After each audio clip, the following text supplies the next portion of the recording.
There's a voice in your head, and it's been lying to you for years. Not loudly, not dramatically, quietly, reasonably, convincingly.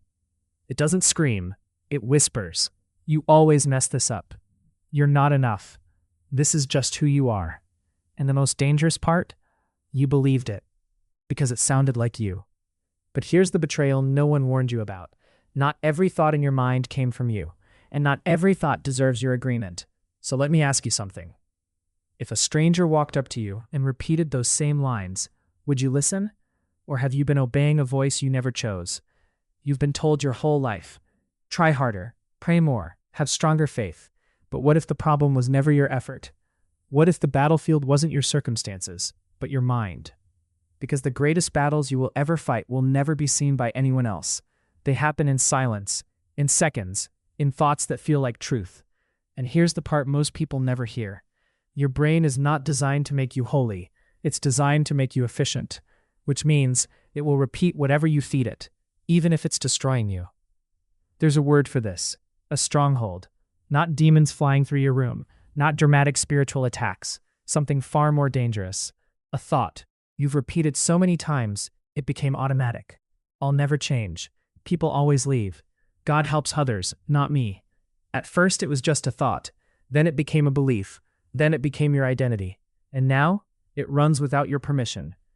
This is where psychology and scripture collide, because what ancient texts called a stronghold, modern science calls a neural pathway. Every time you think a thought, you carve a path in your brain. Walk it once, it's weak. Walk it daily, it becomes a road. Walk it for years, it becomes a highway. And eventually, you don't choose it. It chooses you. Now here's where it gets uncomfortable. Those thoughts, they don't feel evil. They feel logical. They feel reasonable. They feel true. That's why the text doesn't call them emotions. It calls them arguments, because they come with evidence. Remember last time? Look at your past. Look at your failures. Your mind becomes a courtroom, and the verdict is always the same. Guilty, unworthy, stuck. But let me ask you something dangerous. If your mind is presenting arguments, who taught it how to prosecute you? Here's the truth most people avoid. Your mind learned these patterns to protect you. Rejection taught you to expect abandonment. Failure taught you to expect defeat. Pain taught you to expect more pain. It wasn't trying to destroy you. It was trying to prepare you. But preparation turned into prediction, and prediction turned into prison. Because once your brain finds a pattern that explains the world, even a painful one, it keeps using it because it's familiar. And familiarity feels like truth. This is where most people lose. They fight thoughts the wrong way. They try to silence them, ignore them, drown them in noise, shame themselves for having them. But suppression is not transformation. You can bury a thought, but buried things grow roots, and roots become strongholds. Now listen carefully. There is a different way to fight, a way that doesn't rely on force, but on authority. Because you don't win mental battles by controlling thoughts. You win by challenging them. Here's the shift that changes everything. A thought can be automatic without being authoritative. Just because your brain produces it doesn't mean it deserves your obedience. Let that sink in, because right now, you're not struggling with your thoughts. You're submitting to them. There's a moment, small, almost invisible, where everything changes. The moment you notice a thought without agreeing with it. That moment, that's power. Because the second you observe a thought, you step outside of it. You are no longer the voice. You are the witness, and a witness can question. This is where the war actually begins.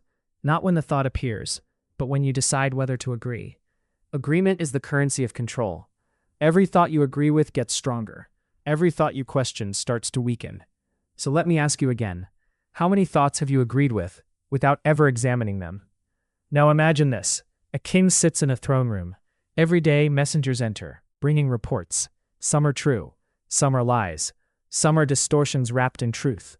But the king has one responsibility. He does not believe every messenger. He interrogates them. Because a king who believes everything loses his kingdom. And this is your mind. You are not the messenger. You are the king. So why are you letting every voice rule you? There's a phrase that changes everything. Take every thought captive. Not suppress. Not ignore. Capture. You stop letting thoughts roam freely. You stop letting them dictate your identity. You grab them and you examine them. Because captivity implies authority.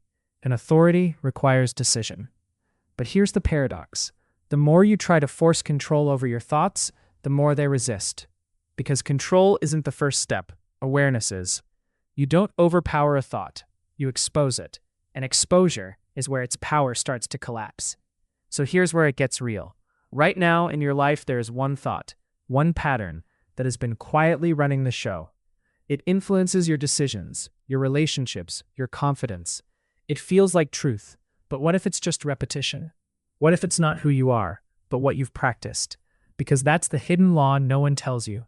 Your identity is not built on truth. It's built on repetition. Whatever you repeat long enough becomes you. So if you've been repeating lies, who have you become?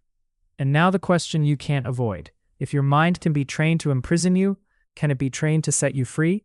Because in part 2, we're not just exposing the voice, we're dismantling it. We're breaking the strongest pattern in your mind, the one that feels impossible to change. And I'm going to show you why most people fail right at the moment they think they're finally getting control. Stay with me, because the next step, it's where everything either shifts or snaps back stronger than before.